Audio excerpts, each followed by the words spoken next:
नमस्कार, आदाब, राम राम। स्वागत है आपका हमारे यूट्यूब चैनल आइम शो के पर।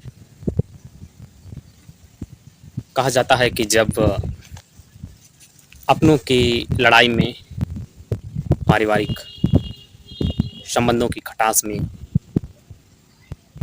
अगर आपके साथ कोई बाहर वाला खड़ा है आपको शक्ति देने के लिए, तो कहीं ना कहीं ये समझ जाइएगा कि जो आपके साथ आपके परिवार को झगड़ने में या फिर ईर्ष्या को बढ़ाने में हाथ दे रहा है, वो आपका साथ नहीं, वो आपका परिवार तोड़ना चाह रहा है। मैं कुछ ऐसी ही बीत चुकी कहानी के बारे में आप लोगों को बताना चाहूँगा। कौन नहीं जानता होगा राजा भोज को। उज्जैन का एक राजा जो कि अब वृद्धावस्था में चल रहा है और उसका एक भाई मुंज जो कि यौवनावस्था में है और उसका पुत्र भोज अभी बाल्यावस्था में है। 5 साल की उम्र है और राजा अपने 5 साल के बच्चे को छोड़कर दुनिया को अलविदा कह देता है। समय व्यतीत हो चला और जो राजभार था, जो राजा के कार्य थे, अब उस राजा का भाई मुंज देखने लगा। मुंज बहुत ही तपस्वी विद्वान भी था और साधुओं संतों की सेवा भी करता था। लेकिन कहा जाता है कि जब सत्ता का लोभ सर पर मंडराता है तो कौन भाई, कौन भतीजा, कौन पिता, कौन पुत्र, कोई नहीं देखता है। बहुत सारे उदाहरण होंगे आपके पास।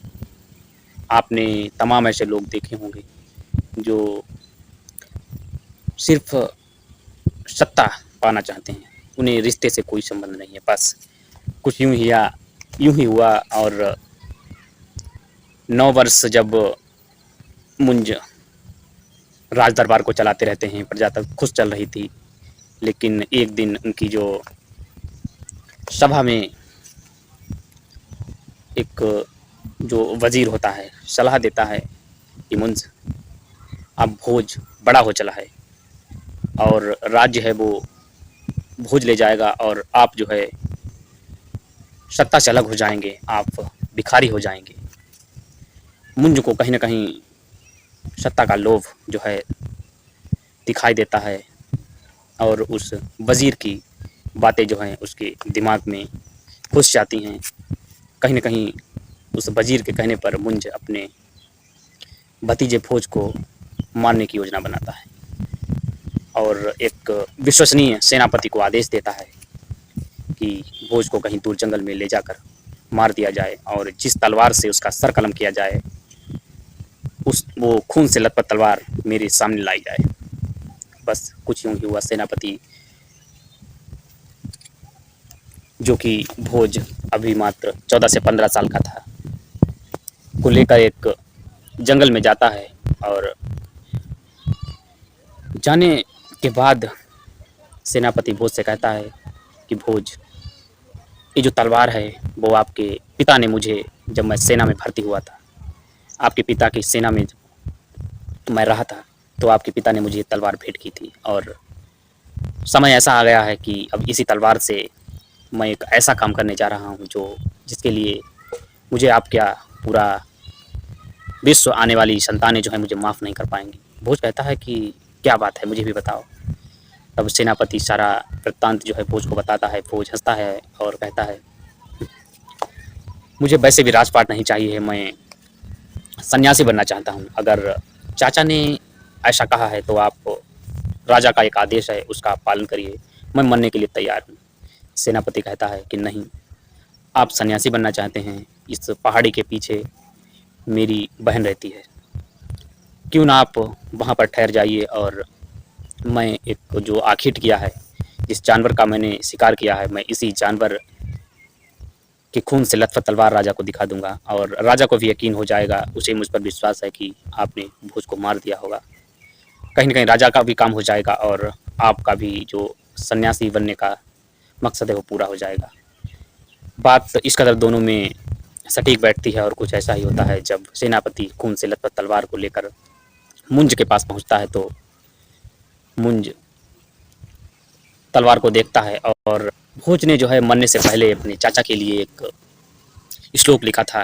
चाचा के लिए लिखता है कि चाचा, इससे पहले तमाम राजा हुए, राजा रघु, राजा इक्ष्वाकु, राजा हरिश्चंद्र और यहाँ तक कि युधिष्ठिर और वो दुर्योधन जिसे सत्ता का बहुत ही लोभ था, ये लोग सभी शायद निकम्मे राजा थे जो कि अपने साथ पृथ्वी नहीं लेकर गए। लेकिन मुझे ये पूर्णतः विश्वास है कि चाचा, जब आप पृथ्वी छोड़कर जाएंगे, जब आप मरेंगे, तो ये पृथ्वी भी आपके साथ जरूर जाएगी। ये संदेश जब मुंज भोज द्वारा लिखा हुआ पत्र पढ़ता है तो फपक फपक कर रोने लगता है और सेनापति से कहता है कि ये मैंने क्या किया, अपने इस तपस्वी भाई का, मैंने भतीजे का वध करवा दिया। मैं एक ऐसा राजा हूँ जिसे आज क्या आने वाले युग में भी जो है कोई माफ़ नहीं करेगा। तब सेनापति हंसता है और कहता है कि राजा जी, मुझे पता था कि आप उसके मरने पर शोक जरूर व्यक्त करेंगे और कहीं न कहीं सोचेंगे कि आपका भतीजा कैसा था। इसलिए मैंने उसे जो है अपनी बहन के यहाँ पर रख दिया है और मैंने एक शिकार की थी, उस शिकार से सना हुआ जो तलवार है मैं आपके सामने लाया हूँ। और इतना सुनते ही मुंज घोड़े पर सवार होकर वहाँ के लिए प्रस्थान करता है जहाँ पर भोज सेनापति की बहन के यहाँ पर रुका हुआ था। और मुंज कहता है कि मुझे माफ़ कर दो, मुझसे बहुत बड़ी गलती हो गई, मैं इस वज़ीर के बातों में आ गया और मुझे सत्ता का लोभ हो गया। तब भोज कहता है कि नहीं, मुझे सन्यासी रहने दो। मुंज कहता है कि नहीं, सन्यासी तो मैं बनूंगा और अब राजा बनेगा तो भोज। और इसी प्रकार राजा भोज अपनी दयालुता, कर्तव्यनिष्ठा और ईमानदारी के प्रति जो है आज भी अज़र है और अमर है। तो लोगों को भी ये हिदायत देना चाहूँगा वीडियो के माध्यम से, अगर आप देख रहे हैं तो, कि जो सत्ता में आप फंसे हुए हैं, आप समझ रहे हैं कि ये सत्ता हमारी है, ये ज़मीन हमारी है, हम इसे कब्जा कर लेंगे, हम इसे मरने पर जो है अपने साथ लिए जाएंगे, कहीं ना कहीं ये भूल है। और शायद अगर आप ऐसा सोच रहे हैं तो हो सकता है कि आप ये ज़मीन, ये पृथ्वी जो है ज़रूर अपने साथ ले जाएंगे। ठीक है, मिलते हैं अगले वीडियो में। जय हिंद, जय भारत। अपना प्यार बनाए रखिए और अगर आप नए हैं तो हमारे यूट्यूब चैनल को जरूर सब्सक्राइब करें। धन्यवाद।